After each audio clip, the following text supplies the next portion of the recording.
Muy bien, pues hoy es domingo 30 de marzo del 2025 y continuando con nuestra serie expositiva del Evangelio según Marcos, hoy trataremos de cubrir los versículos 30 al 41 del capítulo 9 y he titulado este mensaje La humillación, el camino a la exaltación. La humillación, el camino a la exaltación. Vamos a leer el pasaje, comenzando ahí con el versículo 30. Dice, habiendo salido de allí, caminaron por Galilea y no quería que nadie lo supiese, porque enseñaba a sus discípulos y les decía, el Hijo del Hombre será entregado en manos de hombres y le matarán, pero después de muerto resucitará al tercer día. Pero ellos no entendían esta palabra y tenían miedo de preguntarle. Y llegó a Capernaum y cuando estuvo en casa les preguntó, ¿qué disputabais entre vosotros en el camino? Mas ellos callaron, porque en el camino habían disputado entre sí quién había de ser el mayor. Entonces él se sentó y llamó a los 12 y les dijo, si alguno quiere ser el primero, será el postrero de todos y el servidor de todos. Y tomó a un niño y lo puso en medio de ellos, y tomándole en sus brazos les dijo, el que reciba en mi nombre a un niño como este, me recibe a mí, y al que a mí me recibe, no me recibe a mí, sino al que me envió. Juan le respondió, diciendo, Maestro, hemos visto a uno que en tu nombre echaba fuera demonios, pero él no nos sigue, y se lo prohibimos porque no nos seguía. Pero Jesús dijo, no se lo prohibáis, porque ninguno hay que haga milagro en mi nombre que luego pueda decir mal de mí. Porque el que no es contra nosotros, por nosotros es. Y cualquiera que os diere un vaso de agua en mi nombre, porque sois de Cristo, de cierto os digo que no perderá su recompensa. Oremos. Padre, gracias nuevamente por permitirnos estar aquí reunidos en tu nombre y exponiéndonos a tu palabra. Tu palabra es verdad. Te rogamos, Señor, que tu Espíritu Santo nos abra el entendimiento para recibir tu palabra y quedando anidada en nuestra mente, en el corazón, podamos responderte a ti en fe y en acción, Padre. Te lo rogamos en Cristo Jesús. Amén. Amén.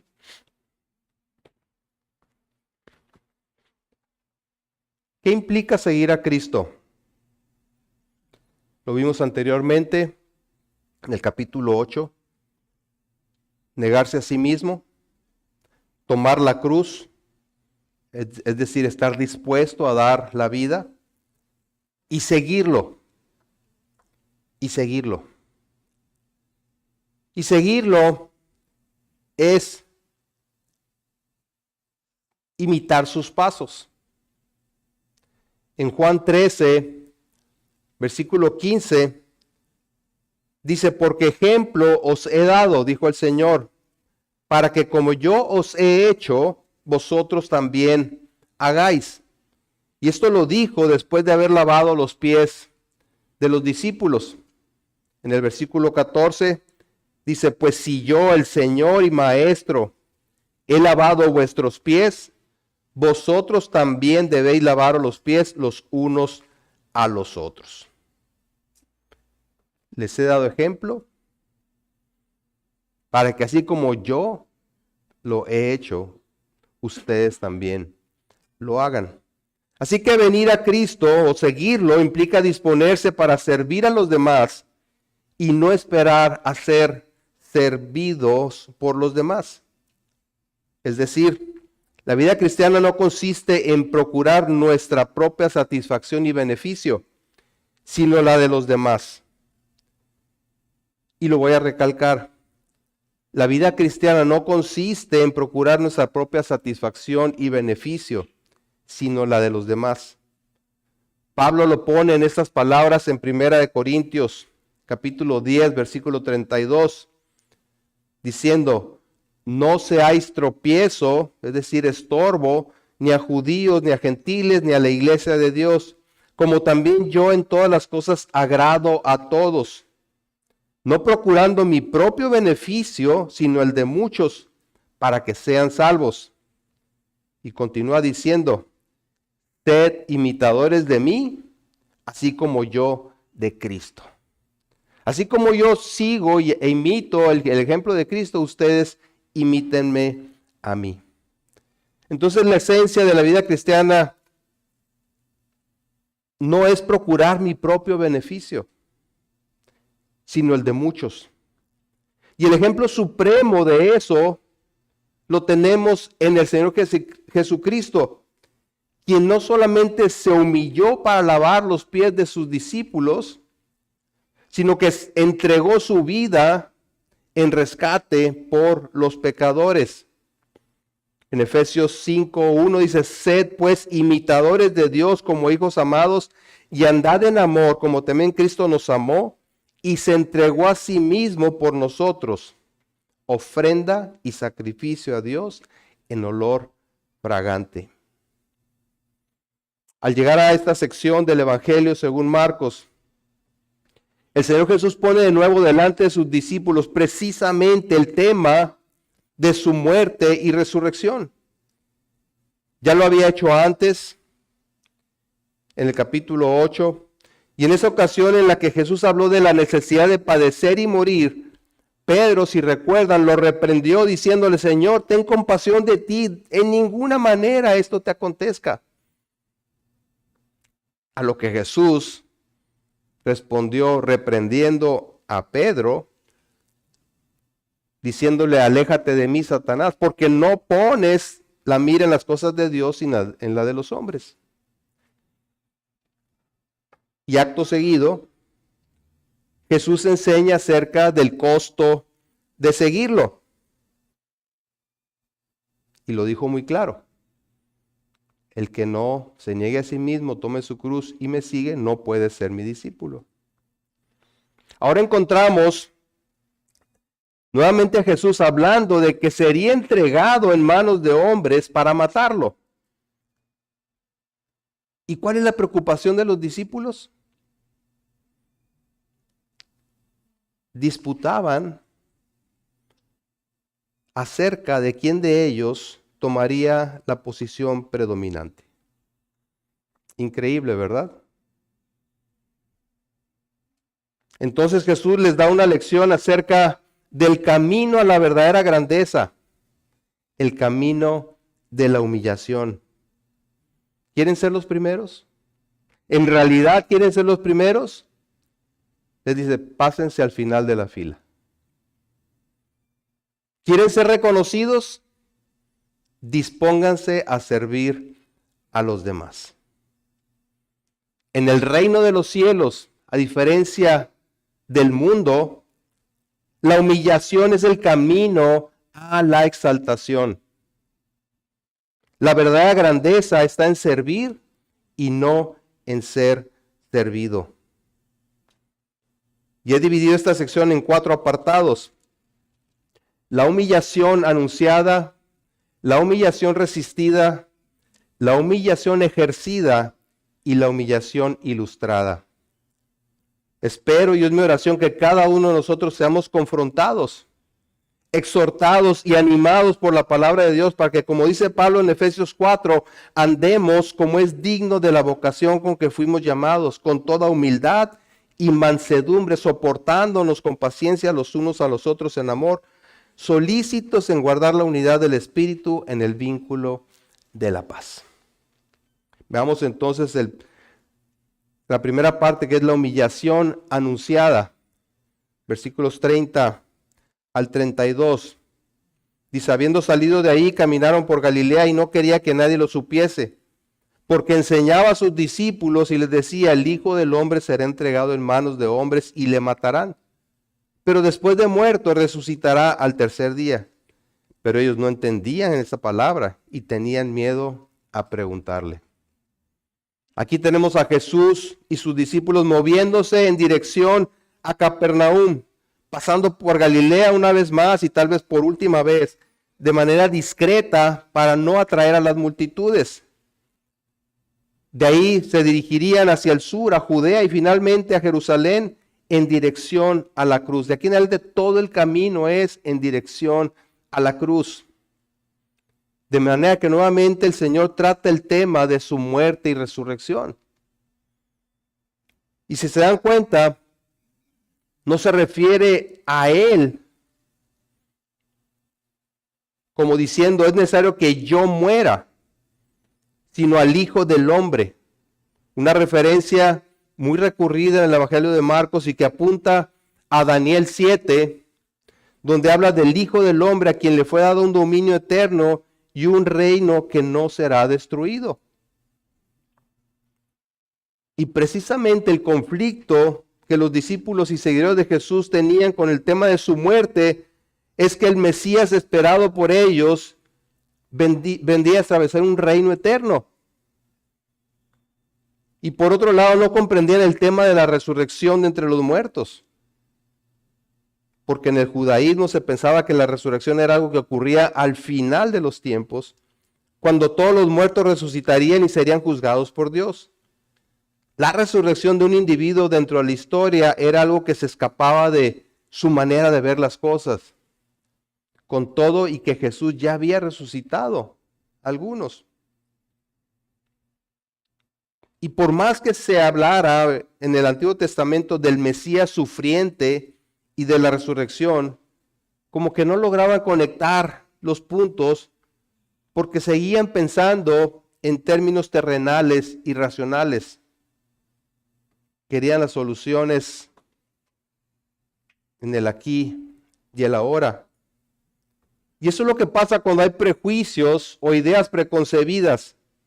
Cuando queremos acomodar lo que dice la palabra a nuestras ideas y no acomodarnos nosotros a la palabra. O como dice en Romanos 12:2, no os conforméis a este siglo, sino transformaos por medio de la renovación de vuestro entendimiento, para que comprobéis cuál sea la buena voluntad de Dios, agradable y perfecta. Es decir, no se amolden, sino sean transformados. Toda la idea, dice un comentarista, toda la idea es tan extraña, sus expectativas mesiánicas, tan ajena a sus afectos personales, tan perturbadora su fe en Cristo, tan opuesta a todas las esperanzas de Israel, tan triste, tan dolorosa, que simplemente no podían aceptarla. Pero era verdad. ¿Por qué tenían miedo los discípulos de preguntar a Jesús? Bueno, no lo sabemos. Pero podemos pensar que se debía al menos a dos razones. Una es que no querían evidenciar su falta de comprensión a pesar de lo que Jesús ya les había dicho al respecto. Y eso denota orgullo. La otra es que en Mateo dice que se entristecieron en gran manera al escuchar estas palabras de Jesús. De manera que es posible que ya no quisieran escuchar más al respecto. Es como que se activó su mecanismo de protección y prefirieron callar a saber la verdad o a reconocer la verdad. ¿Sí? Que su maestro iba a morir. Y tal vez ellos también. Lo que sucede a continuación ahí en el relato da evidencia de que en realidad no entendían la trascendencia de lo que Jesús les estaba hablando, saliendo a reducir las intenciones egoístas de su corazón. Así es que vamos al segundo punto, que es la humillación resistida. Si la humillación es hacer las cosas pensando en los demás, si humillarse es hacer las cosas pensando en los demás, lo opuesto a la humillación es pensar en uno mismo, ¿verdad? Es el orgullo, es la soberbia. Dice el versículo 33, y llegó a Capernaum y cuando estuvo en casa les preguntó, ¿qué disputabais entre vosotros en el camino? Mas ellos callaron porque en el camino habían disputado entre sí quién había de ser el mayor. Increíble, ¿verdad? Increíble, o sea, mientras Jesús les está hablando de que va a morir, ellos discuten en cuanto a quién ocupará el lugar más importante. Dice que disputaban entre sí, es decir, discutían. Y habla de una discusión acalorada. Y se quedaron callados cuando Jesús los cuestiona acerca de su discusión. Evidentemente era algo que les causaba vergüenza delante del Señor. Pero él sabía lo que habían estado discutiendo. Y lo más tremendo es acerca de qué discutían. ¿Quién habría de ser el mayor? Es decir, estaban peleando por el puesto principal. ¿Quién tenía más derecho? ¿Quién tenía más méritos? ¿Quién era más cercano o preferido del Señor Jesús? Marcos no dice en qué contexto se dio esta discusión, pero Mateo agrega algo que a nosotros nos da una idea. Dice, en aquel tiempo los discípulos vinieron a Jesús diciendo, ¿quién es el mayor en el reino de los cielos? ¿Sí? Entonces la discusión era muy posiblemente acerca de la supremacía en el reinado de Cristo. En su escaso entendimiento creían que Jesús sería designado rey y ellos discutían sobre quién ocuparía la posición principal en el nuevo gobierno. Muy parecido a lo que ocurre en la sucesión política, ¿verdad? En nuestro país. Y el silencio los delata, pero abiertamente, ¿no? Mientras ellos creían que Jesús no los estaba escuchando, ellos discutían por la preeminencia. Pero al ser cuestionados por el Señor, callan con un sentido de culpa. Sabían que no estaban actuando bien, ¿sí? Pero creían que escapaban al conocimiento del Señor. ¿Y qué dice esto acerca de nuestras conversaciones y discusiones privadas? O que creemos que son privadas. ¿Creemos que el Señor no está presente cuando nos exaltamos a costa de otros? Cuando criticamos a lo que otros hacen porque pensamos que lo podemos hacer mejor. Cuando luchamos en el interior o abiertamente por las mejores posiciones. Nuestra tendencia pecaminosa siempre ha sido pensar que somos mejores, que merecemos algo mejor de lo que tenemos. Y no es nuevo. No es un pecado nuevo. Comenzó en el huerto del Edén, con Adán y Eva, y se llama orgullo. Que como dijo alguien, es el menos reconocido de los pecados. ¿Por qué? Porque es muy sutil. Es muy sutil para el que lo practica, aunque sea bien evidente para los demás. Así como nosotros vemos el orgullo en otros, pero no lo vemos en nosotros, ¿verdad? Se disfraza de humildad. Pero es un pecado que destruye el alma, que destruye la unidad, que estorba el amor fraternal y sobre todo que impulsa en sentido contrario a la verdadera humildad que nos ejemplifica el Señor. Y es importante comentar que la Biblia no está en contra de anhelar algo mejor, de la ambición, digamos, sana. La de ser mejor en cuanto al servicio, de superarnos. Ese deseo de usar mis dones y talentos para servir al Señor a través de servir a los demás. ¿Estás dispuesto a servir al Señor en todo aquello que te sea posible? ¿Y de qué manera te estás preparando para ello? Entonces, mientras el corazón orgulloso procura las mejores posiciones y beneficios personales, el de corazón humilde no le importa pasar al final de la fila con tal de servir a los demás. No le importa ser el aguador del equipo con tal de que su equipo funcione correctamente.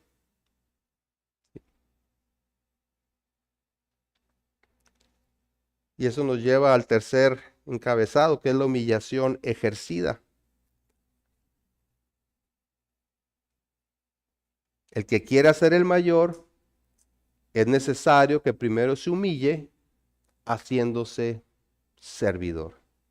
Jesús asume la posición de enseñanza rabínica sentándose y les dice, veamos, en el reino de los cielos las cosas son distintas a lo que se estila aquí en el mundo.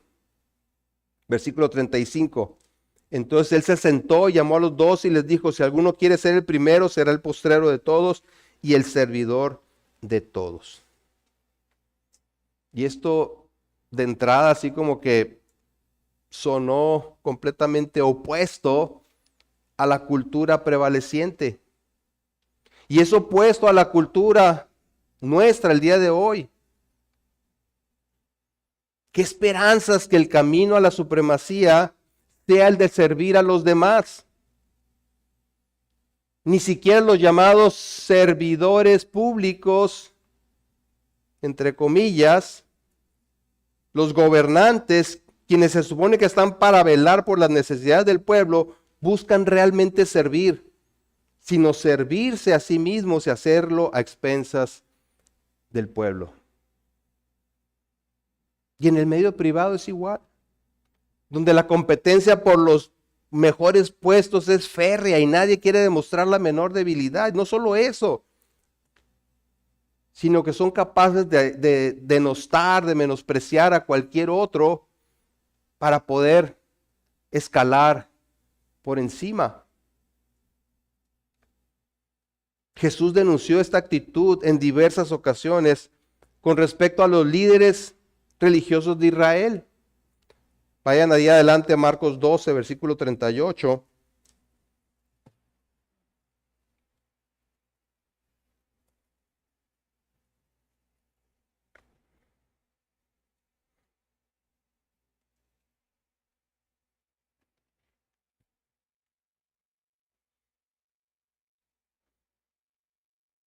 Marcos 12, 38 les dice, y les decía en su doctrina, guardaos de los escribas que gustan de andar con largas ropas y aman las salutaciones en las plazas y las primeras sillas en las sinagogas y los primeros asientos en las cenas, que devoran las casas de las viudas y por pretexto hacen largas oraciones.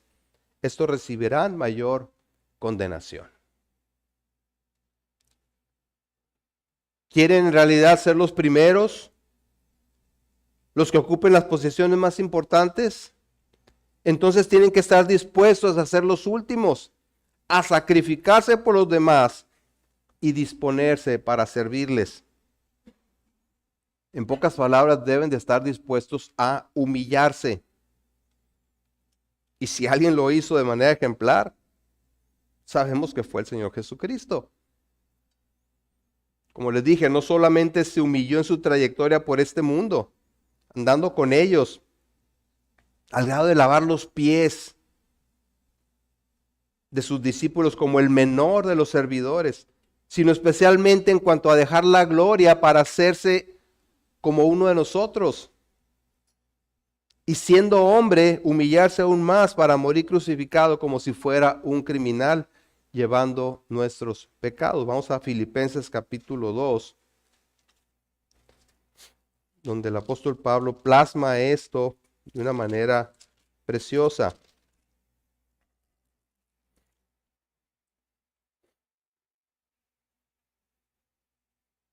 Filipenses 2:5.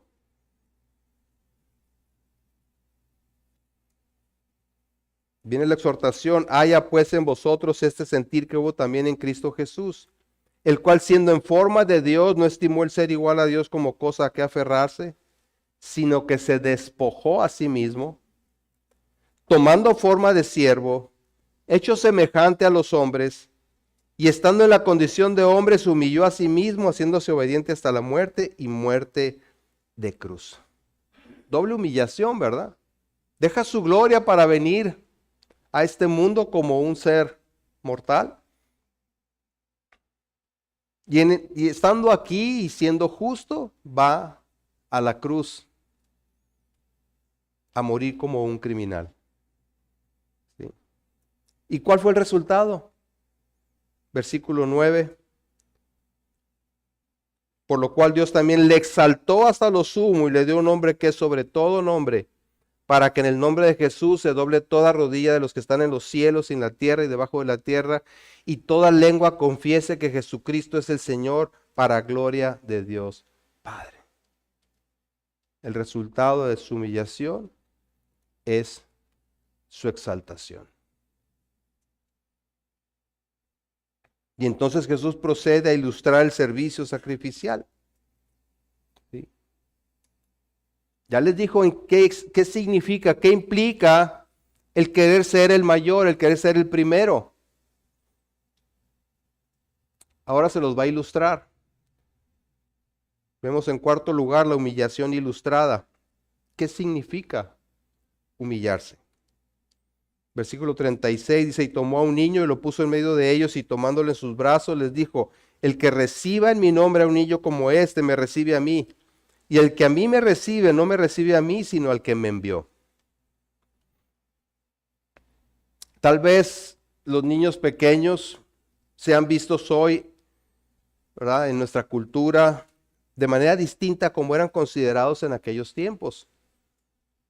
Hoy los vemos pues como inocentes, vulnerables, puros. Pero en el primer siglo se les consideraba insignificantes y carentes de estatus social porque no tenían nada que ofrecer. Y recibirlo o tenerlo en cuenta significaba rebajarse uno mismo. Los rabinos no se rebajaban a hablar con un niño. En el versículo 42 Jesús hablará del peligro de que alguien haga tropezar a uno de estos pequeños que creen en mí, lo cual indica que el niño representa a un seguidor de Jesús. Está comparando a un seguidor de Jesús con un niño. Se trata de una ilustración por medio de la cual Jesús está transmitiendo la idea de no considerar a nadie en el reino de los cielos como inferior, sino todo lo contrario.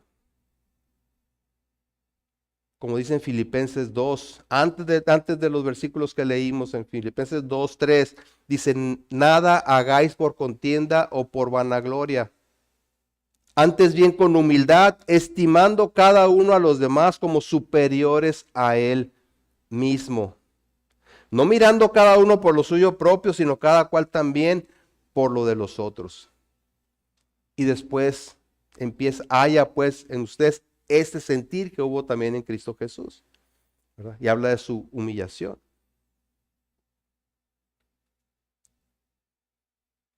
Estimando cada uno a los demás como superiores a él mismo. Qué difícil, ¿verdad? Qué difícil. No mirando cada uno por lo suyo propio, porque nuestra tendencia es a ver por mí, ¿verdad?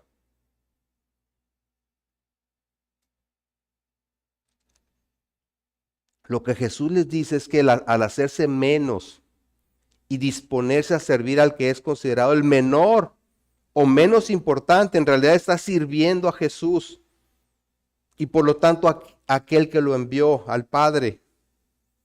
En otra ocasión, en el contexto del juicio final, Jesús dijo una parábola. Mateo 25:37 dice, entonces los justos le responderán diciendo, Señor, ¿cuándo te vimos hambriento y te sustentamos? ¿O sediento y te dimos de beber? ¿Y cuándo te vimos forastero y te recogimos? ¿O desnudo y te cubrimos? ¿O cuándo te vimos enfermo o en la cárcel y vinimos a ti? Y respondiendo el rey les dirá, de cierto os digo que en cuanto lo hicisteis a uno de estos mis hermanos más pequeños, a mí lo hicisteis. Sí. Es decir, la forma en que sirves y tratas a otro creyente es la forma que tratas a Cristo. La forma en que sirves y tratas a otro hijo del Señor es la forma que lo tratas a Él. Sí. Es una imagen hermosa por un lado, ¿verdad? Como recibir al enviado de un rey, sabiendo que al hacerlo estás sirviendo al mismo rey.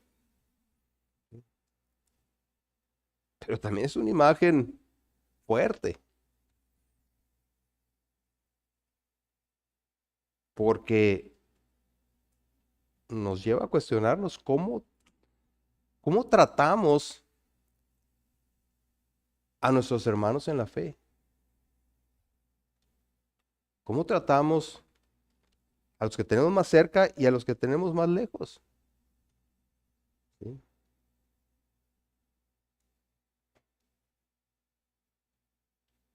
Por otro lado, al considerar a otros como superiores, también implica reconocer la obra del Señor a través de ellos. ¿Por qué? Porque la humildad promueve la unidad, mientras que el orgullo divide. Como si estuviera en una sesión de preguntas y respuestas, Juan interviene y le plantea una situación a Jesús en el versículo 38. Juan le respondió diciendo: Maestro, hemos visto a uno que en tu nombre echaba fuera demonios, pero él no nos sigue y se lo prohibimos porque no nos seguía. Ahora ya que estamos hablando de eso, explícanos, ¿no? ¿Qué hacemos aquí? ¿Hicimos bien? ¿Hicimos mal? Yo creo que es una inquietud válida de Juan. Y de acuerdo con el Evangelio de Lucas, había otros aparte de los apóstoles, del grupo de los 70, a quienes también Jesús les había dado poder para echar fuera demonios. ¿Sí? No eran los únicos. Quizás este hombre que menciona Juan es uno de ellos y por lo tanto lo que hacía era por la misma autoridad que Jesús le había delegado. Pero los discípulos le decían a este tipo que se detuviera porque no lo seguían. Y entonces Jesús les aclara, versículo 39 y 40, pero Jesús dijo: no se lo prohibáis, porque ninguno hay que haga milagro en mi nombre que luego pueda decir mal de mí, porque el que no es contra nosotros, por nosotros es. El hombre que expulsaba demonios no estaba actuando en contra del avance del reino de Dios y de Cristo, sino todo lo contrario, lo hacía en el nombre de Jesús y luego hablaba bien de él, seguramente proclamando la llegada del reino tal como Jesús lo hacía. Lo que Jesús resalta es que los verdaderos cristianos no compiten, sino que apoyan la causa de Cristo. Reconocen que el avance del reino de Dios es más importante que la ambición personal. Pero si los discípulos competían entre sí, ¿qué se podía esperar de su actitud hacia los que no eran parte de su grupo, ¿verdad? De ese grupo exclusivo, íntimo del Señor? En lugar de alegrarse por el avance del evangelio, se oponían y resentían el éxito de otros. ¿Por qué? Porque ellos habían ido, el capítulo anterior lo vimos, ¿verdad? Que un padre le trajo a su hijo endemoniado y no pudieron echarlo fuera. Antes sí habían hecho milagros, pero la última vez no. Y a lo mejor ahora, pues como que a ellos les falló y dijeron, pues vimos a uno que sí le estaba funcionando. Pero pues no es de los de nuestro grupo, entonces hay que pararlo, ¿no?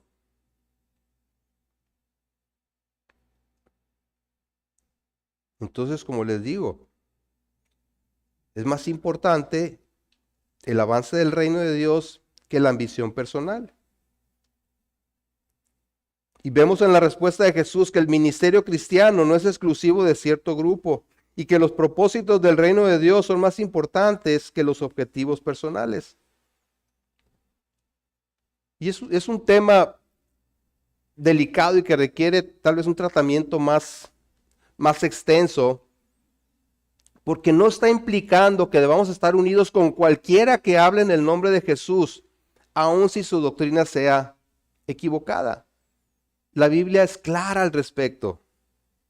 Por ejemplo, Pablo instruye a Timoteo en 1 Timoteo 6:3, si alguno enseña otra cosa y no se conforma a las sanas palabras de nuestro Señor Jesucristo y a la doctrina que es conforme a la piedad, está envanecido, nada sabe y delira acerca de cuestiones y contiendas de palabras, de las cuales nacen envidias pleitos, blasfemias, malas sospechas, disputas necias de hombres corruptos de entendimiento y privados de la verdad, que toman la piedad como fuente de ganancia.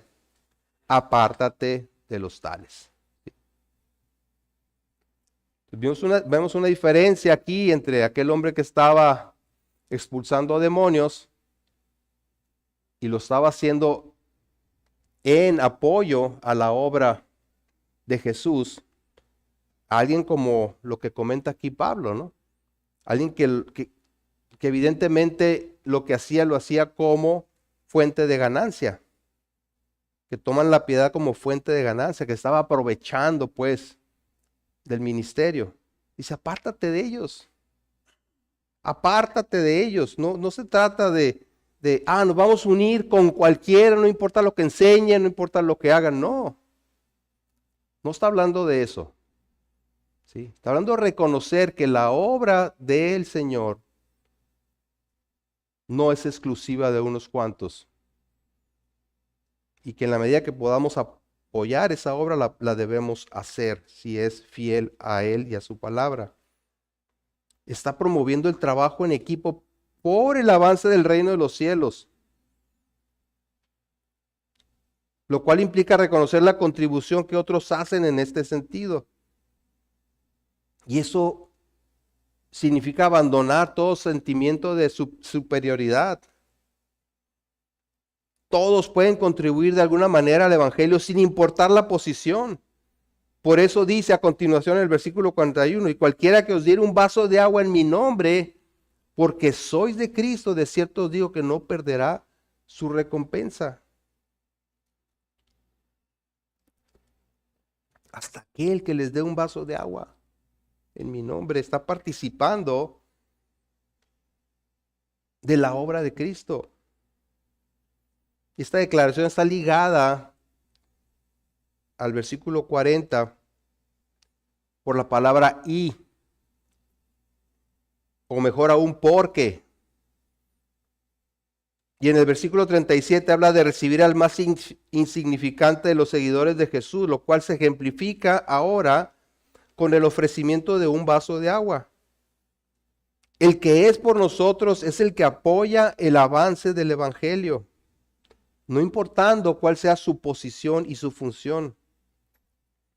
Ahora, no dice que va a recibir una recompensa, sino que no la perderá.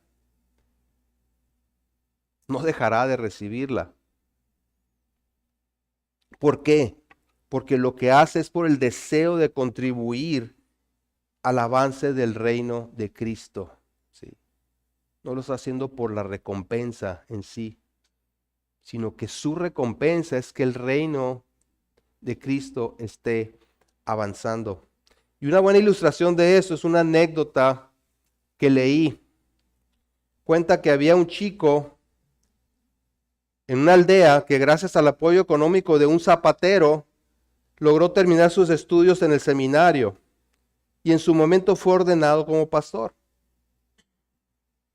Y el día que fue ordenado, el zapatero le dijo, siempre he deseado ser ministro del evangelio, pero las circunstancias de mi vida lo hicieron imposible.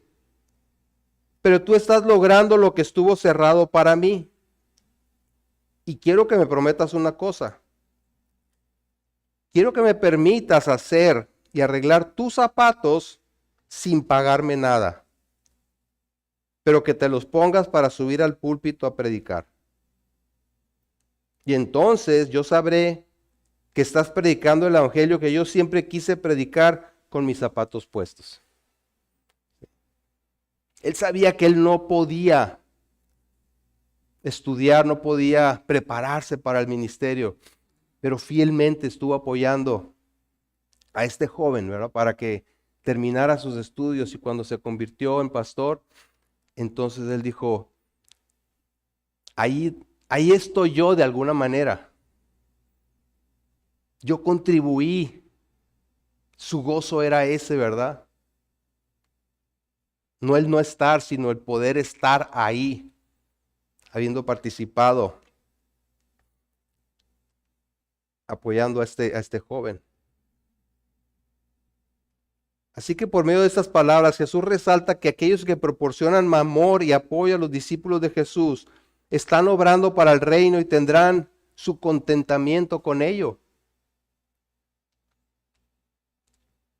Y es una realidad, ¿verdad? Que detrás de toda persona exitosa o que consideramos exitosa en cualquier área, hay otras personas que contribuyen para ese éxito. Nadie lo puede hacer solo. Nadie lo puede hacer solo. Sí. En una ocasión alguien preguntó, ¿verdad? En un foro, ¿cuál era el ministerio de la esposa del pastor MacArthur en la iglesia de Grace Community Church? Como diciendo, a ver, pues qué es lo que ella ha hecho aquí, qué hace, ¿no? A lo que contestaron que su principal ministerio era el de atender a su esposo y su casa. A veces tenemos expectativas, ¿verdad?, de la gente. Pero ella calladita, cumpliendo su parte, apoyando a su esposo, atendiendo su casa, para que él desarrollara un ministerio tan fructífero, ¿verdad? Para que el evangelio avance, se requiere de toda su iglesia participando de manera concertada y unida. ¿Sí? Vayan a Efesios 4, por favor.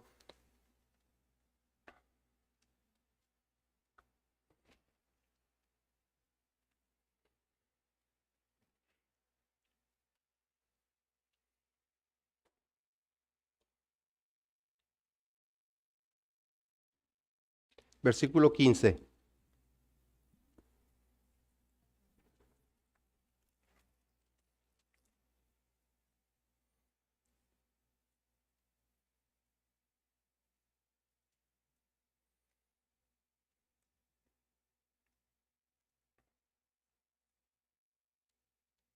Dice, voy a leer desde antes,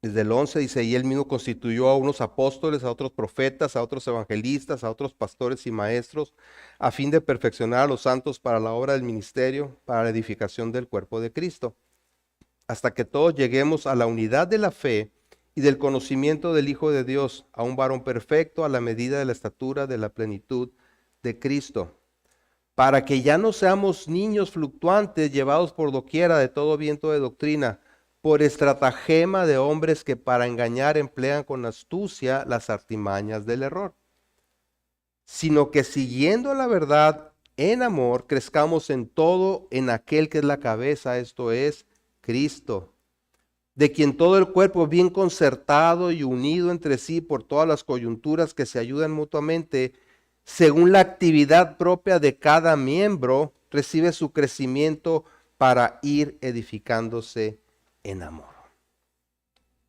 Se trata entonces de contribuir al avance del evangelio a través de servirnos los unos a los otros, ayudándonos mutuamente según la actividad de cada miembro.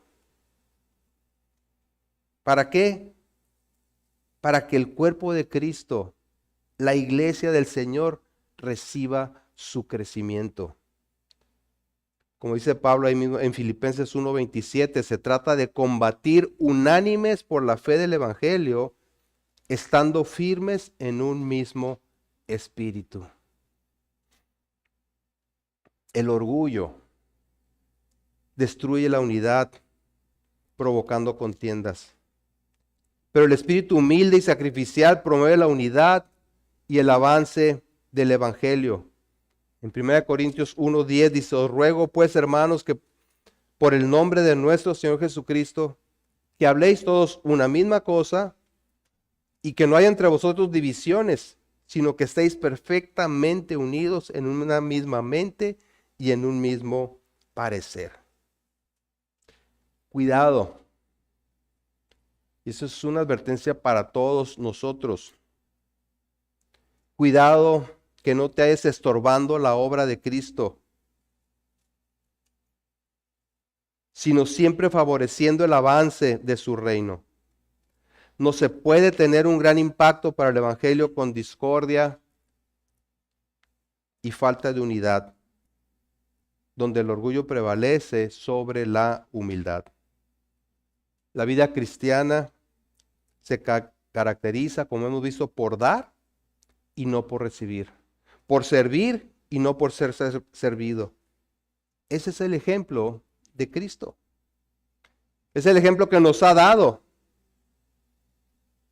No solamente eso, es por eso que hemos sido favorecidos con una salvación tan grande e inmerecida.